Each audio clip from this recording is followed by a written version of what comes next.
ఇమాం బుఖారీ రహమతుల్లాహి బుఖారీలో ఈ హదీసు నకల్ చేశారు. అల్లాహ్ కే నబీ సల్లల్లాహు అలైహి వసల్లం తమ యొక్క ఒక కళను ప్రస్తావిస్తూ ఇలా సెలవిచ్చారు. నేను కలలో ఒక వ్యక్తిని చూశాను. అతడికి నరకములో ఒక శిక్ష జరుగుతుంది. ఆ శిక్ష ఏమిటి అంటే, అతడు పడుకొని ఉన్నాడు. అతడి పక్కన ఒక దైవదూత ఇనప కత్తెర తీసుకొని దవడలు మరియు అతడి యొక్క కళ్ళను కత్తిరిస్తున్నారు. రెండో పక్క అలాగే కత్తిరిస్తున్నారు. రెండవ పక్క కత్తిరించడం పూర్తి కాకముందే మొదటి పక్క దవడలు మరియు కళ్ళు యథాస్థితికి వచ్చేస్తున్నాయి. ఈ యొక్క మొదటి యొక్క దవడ ఏదైతే కత్తిరించారో, కన్ను ఏదైతే కత్తిరించారో అది మళ్ళీ యథాస్థితికి వచ్చేస్తుంది. నేను దైవదూతతో అడిగాను, అయ్యా ఈ శిక్ష ఇతడికి ఎందుకు జరుగుతుంది అంటే, ఆ దైవదూత సమాధానం ఇచ్చారు, అల్లాహ్ కే రసూల్ ఇతడు ప్రపంచంలో అబద్ధమాడేవాడు. మరొక హదీసులో అల్లాహ్ కే నబీ సల్లల్లాహు అలైహి వసల్లం ఇలా సెలవిచ్చారు, ప్రజలను నవ్వించే నిమిత్తం అబద్ధాన్ని కల్పించి చెప్పే వ్యక్తి కొరకు నాశనం ఉంది అని అల్లాహ్ కే నబీ ఈ విషయాన్ని 3 సార్లు ప్రస్తావించారు. అలాగే హజరత్ ఇబ్న్ మస్ఊద్ రదియల్లాహు తఆలాను ఇలా తెలిపారు, మానవుడు అసత్యం పలికినప్పుడు అతడి హృదయం మీద ఒక నల్లని మచ్చ ఏర్పడుతుంది. మనిషి ఎప్పుడైతే అబద్ధం చెబుతాడో అతడి హృదయం మీద ఒక నల్లని మచ్చ ఏర్పడుతుంది. అది క్రమంగా పెరుగుతూ ఉంటుంది. అతడి అబద్ధం చెప్పే అలవాటు కారణంగా చివరికి అతడి హృదయం మొత్తం నల్లగా మారిపోతుంది. అప్పుడు అల్లాహ్ ఆ వ్యక్తిని అసత్యవాదిగా పరిగణిస్తాడు.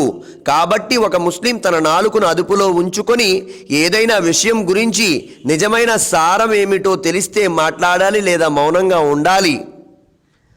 ఇదే అన్ని విధాల శ్రేయస్కరం. ఎందుకంటే మౌనం అనేది ఎంతో శుభప్రదమైనది. శుభానికి మించిన వరప్రసాదం మరొకటి లేదు. ఈ మాట ఇబ్నే మసూద్ రదియల్లాహు చెప్పారు. తర్వాత హజరత్ అబూ హురైరా రదియల్లాహు గారు దైవప్రవక్త సల్లల్లాహు అలైహి వసల్లం పలికారని తెలిపారు, అల్లాహ్ను మరియు అంతిమ దినాన్ని విశ్వసించే వ్యక్తి మాట్లాడితే మంచి మాట మాట్లాడాలి, లేదా మౌనంగా ఉండాలి. అలాగే హజరత్ అబూ మూసా రదియల్లాహు గారు ఇలా తెలిపారు, నేను దైవప్రవక్త సల్లల్లాహు అలైహి వసల్లం గారిని ఇలా ప్రశ్నించాను, ఓ దైవప్రవక్త సల్లల్లాహు అలైహి వసల్లం, అందరిలోకెల్లా ఉత్తమమైన ముస్లిం ఎవరు? దైవప్రవక్త సల్లల్లాహు అలైహి వసల్లం ఇలా సమాధానం ఇచ్చారు, ఏ వ్యక్తి యొక్క నాలుక మరియు చేతుల ద్వారా అతడి పొరుగువాడు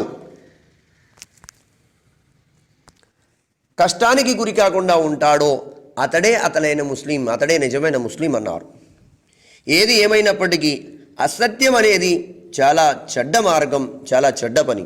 మరొక హదీసులో అల్లాహ్ కే నబీ సల్లల్లాహు అలైహి వసల్లంతో ఒక సహాబీ ప్రశ్నించారు, యా రసూలల్లాహ్ సల్లల్లాహు అలైహి వసల్లం, ముస్లిం పిసినారివాడు అవుతాడా? అల్లాహ్ కే నబీ సల్లల్లాహు అలైహి వసల్లం అన్నారు, ముస్లిం పిసినారివాడు అవ్వవచ్చు. అదే సాహబీ మళ్ళీ ప్రశ్న వేశారు, యా రసూలల్లాహ్, ముస్లిం పిరికివాడు అవుతాడా? అల్లాహ్ కే నబీ సల్లల్లాహు అలైహి వసల్లం అన్నారు, పిరికివాడు కూడా అవ్వచ్చు. తర్వాత అదే వ్యక్తి 3వ ప్రశ్న వేశారు, యా రసూలల్లాహ్, ముస్లిం అబద్ధికుడు అవుతాడా అని. అల్లాహ్ కే నబీ సల్లల్లాహు అలైహి వసల్లం సెలవిచ్చారు, ముస్లిం అబద్ధికుడు కాడు అన్నారు. దానికోసమే సోదరులారా, అబద్ధం అనేది అల్లాహ్ నుంచి దూరం చేసేటువంటి ఒక ఆచరణ. దాని ద్వారా అల్లాహ్ కోపగిస్తాడు, అల్లాహ్ యొక్క రసూల్ కూడా కోపపడతారు. ఎందుకంటే అబద్ధికులకు అల్లాహ్ తఆలా ఖురాన్ మజీద్లో సన్మార్గం చూపను అన్నాడు. మరియు మనం అబద్ధికులు మనం కనుక అల్లాహ్ దగ్గర ఖయామత్ రోజున కనుక మనం అల్లాహ్ దగ్గర ఆ దృష్టిలో కనుక చూడబడితే మనకి అల్లాహ్ కే నబీ సల్లల్లాహు అలైహి వసల్లం గారు కూడా సిఫారసు చేయడానికి కూడా సిగ్గుపడతారు. అల్లాహ్ తబారక్ తఆలా మనందరిని అబద్ధం నుంచి రక్షించుగాక.